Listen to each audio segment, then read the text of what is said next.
Alright guys, welcome back to the show. This is not what I said you would be seeing next, but it is something. Conflict of Heroes, Heroes of Conflict.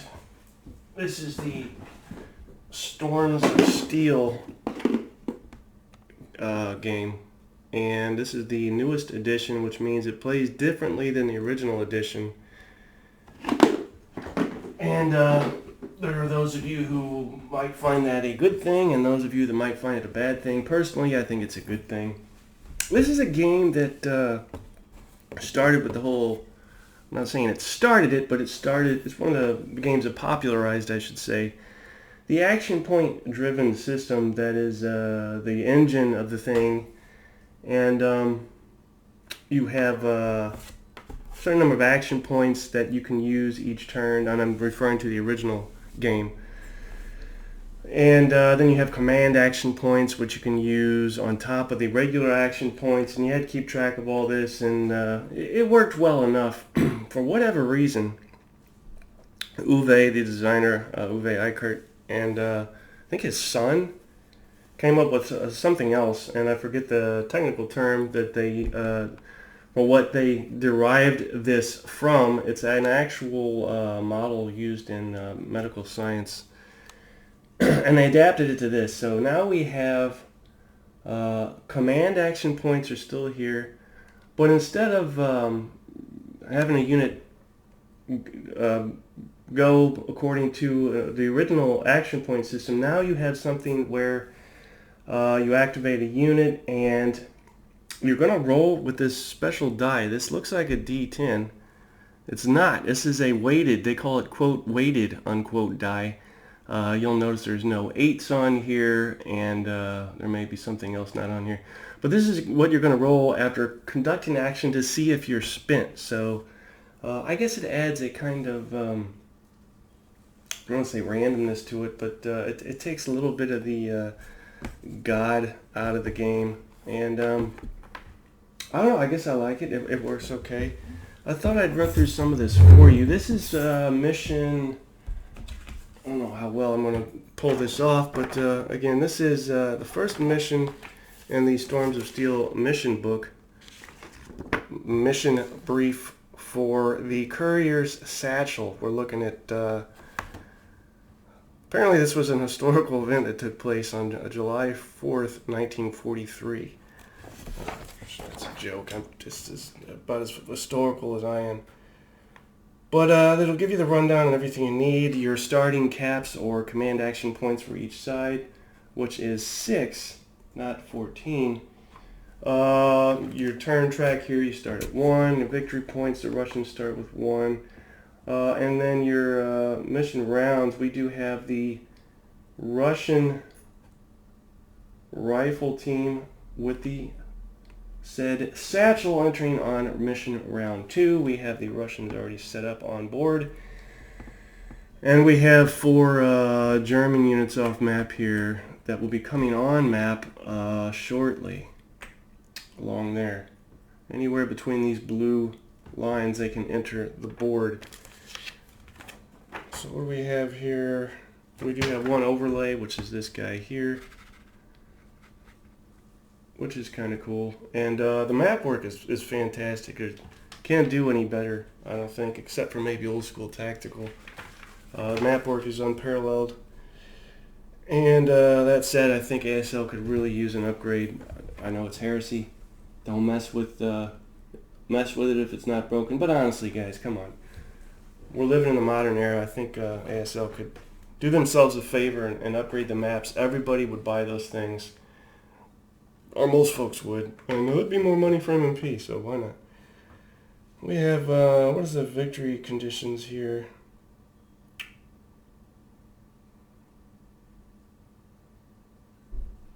Victory points. So there's, you get victory points per Soviet unit destroyed. This is for the Germans. Or if a German unit exits the map with the courier control marker, and it says any unit may exit from either of the 2 German entry areas. You also get victory points for end of mission. That is to say, if the courier control marker is under your control, either on or off the board. Now for the Russians, the victory points include per German unit destroyed, just like the Germans, and then end of each round. So if the Soviets possess the courier control marker in either hex H07 or H08. So I'm guessing I need to get this when he enters on round 2 to H07 or H08. Now here's the gripe I have with this map, the only gripe. You can't read the numbers on the board. It's very difficult to do so. Here's H07 or H08. So this building here is where he needs to get with that satchel. What else? Anything else we need? I'm not using cards for this. I think that about does it. And Germans are going to go first. I'm going to stumble through this and fall all over the place. But let's see how it goes. So again, we've got these here German fellas going to enter the map real good. So where do we want them to enter at? So let me back up. We can do group moves, but that would entail stacking, would it not? So let me pause this and come back to you. This is how it's going to be, folks. I'll be right back. Well, knocked me over with a feather. I guess there are no group moves in here unless I'm missing something. And I was going to say there's no stacking limits in this game, but I wouldn't take advantage of that because when you're attacked, you're going to roll for each unit in the target hex. So you're just asking for trouble if you're trying to roll around with big, thick, heavy, intimidating stacks. Let me see if I can start with this. Let's roll with this Panzer Grenadier unit, and we're going to come... Well, let's take the shortest route. Let's enter here. So to move, you will... Is it your movement allowance, and then check to see if you're spent, or one hex, and check to see if you're spent. So let's see. Command, stall action, stress. Make a spent check. So after determining the action cost, roll 1 red d10 spent die. Move to an adjacent hex as an action. Really? Take one action, and it says that one of the actions you can do is move to an adjacent hex. So we're going to move to an adjacent hex. Let's call it this hex here. No, let's call it this hex here. And we need to roll to see if he's spent. So his action cost to move is this red number on the right. It is a 1. Roll 1 red d10. Let's roll it. We got a 1. The result is equal to or lower than the action cost unit fails its spent check and becomes spent. Flip the unit to its spent side. That shows a red bar. I am flipping. He's now displaying a red bar. And he is spent. Were he not spent, we would... So if the number would have been re-rolled would have been higher, the unit would have passed its spent check and remained fresh. However, we would have put a stress marker on him, right? So a unit must add if it took any action on its player's previous turn, stress. It's my understanding anyway that had I passed, he would have put a stress marker on him. Well, here's something. Let's go with bear with me, guys. Let's go with him, same deal. He also has I gotta take this off, a red 1 for his action cost. Now I can use command action points. You know, it would technically be the Russians' turn, but I think they're going to pass because they don't have a shot and they don't want to move. So it goes back to the Germans, back and forth like that, right? Yes. Let's roll this. We got a 3, so he is not spent. However, unless I'm doing this incorrectly, we will mark him with this because he conducted his action. Now, if we wanted to conduct another action with him, we'd get a penalty on our die roll because we just did so. So let's go to this guy instead, pull him up, see if he's spent. He is not spent. So now this stress marker moves to him. And then we go to this guy to see if he's spent. Let's put him here just for giggles, which is a raw thing to do to the gentleman, but that's what we did. And stress marker moves to him. Now the Russians do have a shot. It goes back to them. Right down the road there with this submachine gun unit who should have them in range. What is the range here? For a submachine gun. Unter Maschinengewehr. Where's range at? Oh, it's the little, so 2. Oh, he does not have range on that. Sucks for them. Alright, so now it goes back to... Is that the end of the round? Let me pause this. I think that's... Okay, so after both players pass consecutively, the round ends. Russians don't have anything still. No, I take that back. Let's move him here and pivot. Let's pivot him. Does it to pivot in place, do I need to do a spin check? Pivot in place.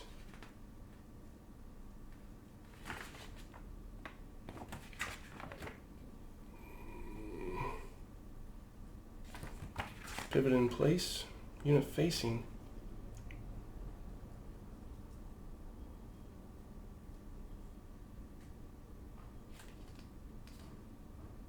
Pivoting in place, unit may use a move action. Okay, you do have to use a move action, so he pivots in place, uses a move action. This guy here, which is a Maxim medium machine gun, costs him 2. He did not roll higher than that, so he is spent. He rolled equal to that, so equal or less, and you're spent. Back to the Germans. Let's pull him up. He's spent. Let's pull him up 1, see if he's spent. Nope, he's not. Put the stress marker on him. Go back to the Russians. Let's go here. See if he's spent. He is not spent. Go back to the Germans. Pull him here. See if he's spent. He's not spent. Move the stress marker to him, and I should add a stress marker to these guys. Back to the Russians. Let's move him 1. See if he's spent. No, he is not. Back to the Germans. We're going to move him up the road still. See if he's spent. He is not. Stress marker on him. Stress marker on him. Back to the Russians. So let's do an example here. This guy is stressed, right? Which means he just moved, conducted an action. So let's say we want to move him again, which we do. We want to get him in the buildings there. So there's a penalty we will add to his spent check for doing so. Let's move him. And then he needs to roll greater than 2.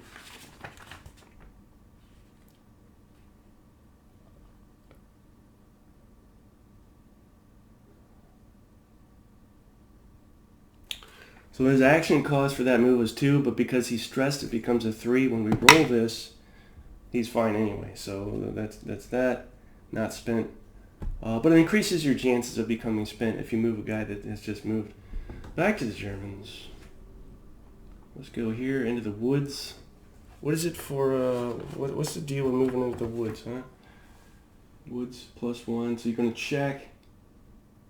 It's +2 to your die roll. No, defense blocks. Track wheeled tracked.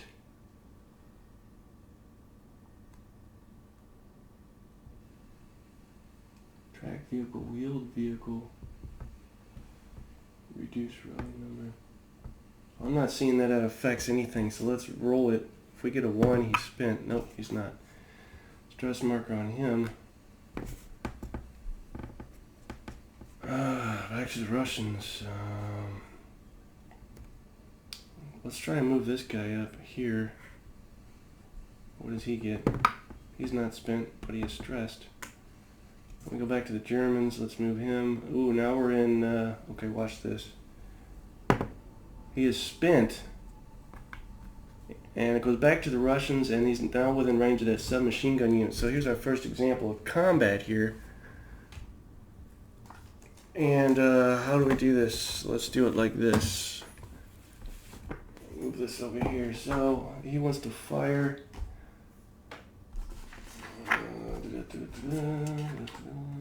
Post combat, no. Fire. Fire.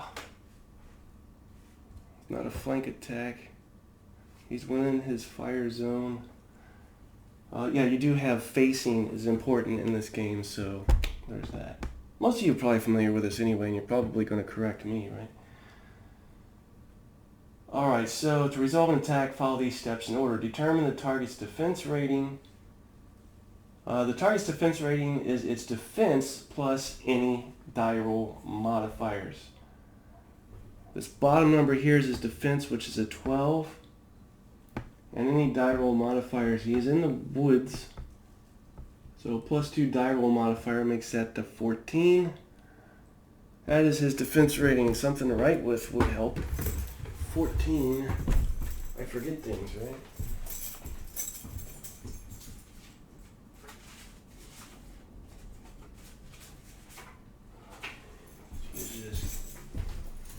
And par usual, I won't be going through the whole game, but just enough to give you a sense of what it's like. So his defense is 14, right? Then we do the determine the attacker's attack rating. Attack rating is a soft target, and we want which one? There's a 10 and a 12. You may either be a soft target. Okay, I got that.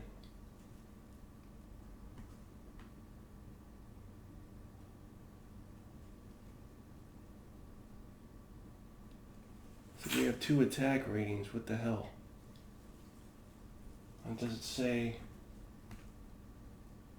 Red defense indicates, yeah, okay. Flank defense, oh, here we go. So his attack rating is 3? Oh, it's 5, right? Verify that. Attack rating.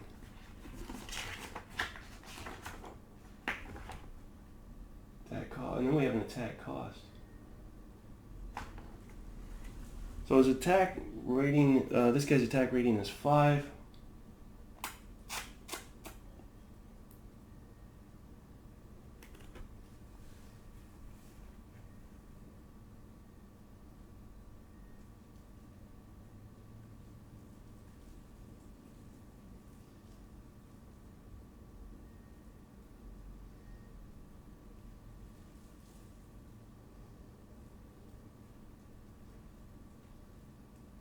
So you need a hit number. The attack's hit number is determined by subtracting the attacker's attack rating from the target's defense rating. His attack number is a 5. 5 from 14 is 9. Yep, 9. That's the hit number. So now we go, there's no long range, there's no short range bonus.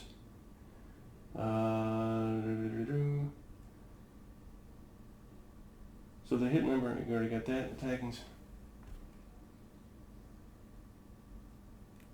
So we got the hit number, now what? Hello? Range, hit number, attackers, hit number, determined by subtracting. 2d6 attack roll equal to or higher than the hit number. So we're going to roll 2 dice 6, and we need equal to or higher, so we need a 9 or better for a hit. For something to happen. We got a 5 and it's nothing. That attack is gone. That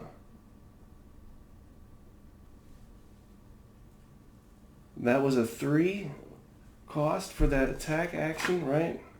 Let's see if he's spent now.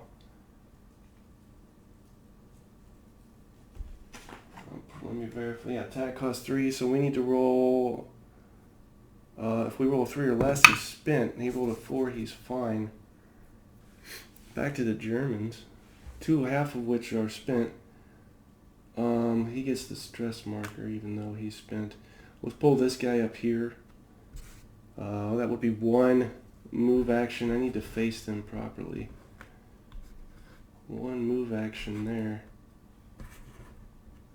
These little green sides are where the unit is facing. Let's see if this guy's spent. He just moved. No, he's fine. And back to the Russians. We have, oh man, that machine gun, maximum machine gun spent. Otherwise, we can do this guy. So let's, here we go again, right? Firing his defense rating. Let's do his defense rating, which is 12. Back to where I need to be. And then +2 for the woods, right? Defense rating. Yeah, not a flank attack. So 12 +2 for the woods is 14 again, right? Yes. His attack rating is a little lower. So it looks like it's a rifle unit compared to that submachine gun unit. Only going to be a 4, so 4 from 14 is 10. Roll 2 dice 6. We need 10 or better, right? We got nothing on that. Let's see if he's spent after doing that. So we'll roll our red die again. And we need, really? Yeah, he's done. I figured he would. That caused him to be spent. I haven't used any command action points yet. Back to the Germans. Let's move this guy. Well, what's his range here? 7? No, let's just fire with him. Determine his defense. His defense is a 12. He's in. Some wood buildings is 13. His firepower is 4. What is that? 9? 10, 11, 12, 13, 9. We need to roll 2d6 and get 9 or better. Come on, something. Oh, look at that. Got a 9. So now we draw one of these guys. All these shits are a little bit different. He has... I'm not supposed to know this. When you're playing with 2 players, you don't know the extent of the damage you did, but I do now. So he's got some penalties, some die roll modifiers that will harm him. Now, if he gets hit again, he's gone. Once you have a hit marker, if you get hit again, that's it. That's all she wrote. Let's see if he's spent. That was 3 points. 3 or less, he's spent, and he's spent. That brings us back to the Russians. Can I try and rally him? Is that worth doing? Spent. It's not spent. Because I don't want to lose him, so let's check. Let me pause this and see about rallying. Okay, rallying is somewhat involved. So the number here on the hit shit is what I need to rally, and that would be equal or greater than 8 with 2d6. But he's in a building, so he gets a little bit of a bonus there. So now this lowers the unit's rally number by 1, so it would need to be equal to or greater than 7. However, hold on. I can lower that number even more. I can spend up to 2 caps to reduce the rally number, boom, boom, to a 5. No, 6. 7, yes, 7, 6, 5. And let's go ahead and roll, see if we get 5 or greater.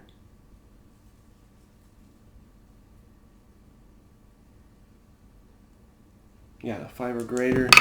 Well, we definitely got that. He's rallied. However, as you might have guessed, we need to roll and see if he is spent. The action cost to rally is 5. I had no stress. Somebody should have stress here. I don't remember. What does he get? Ooh, he failed. He has spent. So now we have... We only have one German unit. He's stressed, but we can try and fire with him. Defense factor for this fella here in a building is 12, and 1 for the building is 13 again. He has firepower of 5. Really? Panzer Grenadier unit with firepower of 5. So that's going to be an 8. Right, an 8. That's the hit number.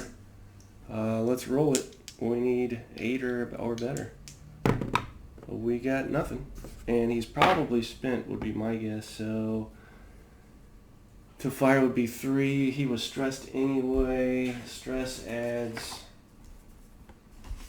What does stress add, Cat? Stress adds 1 or 2.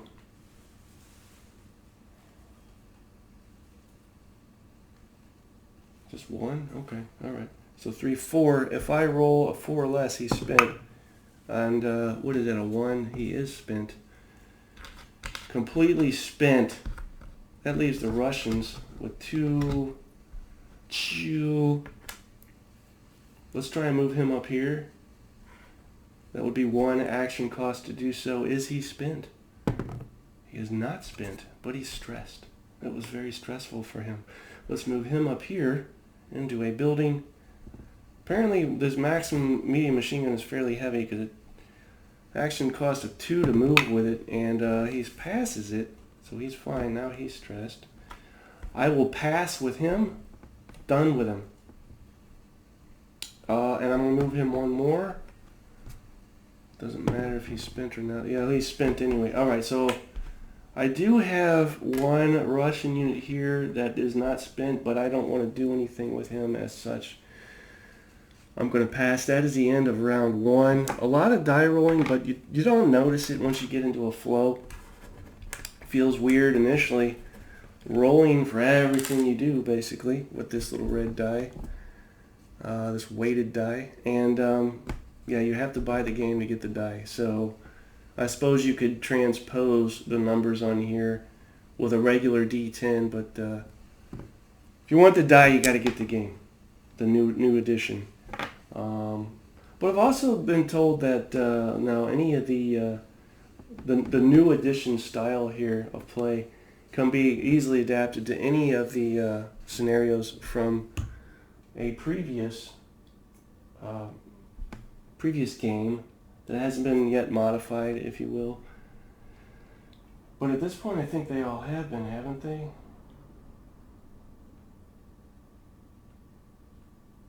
This is Awakening the Bear.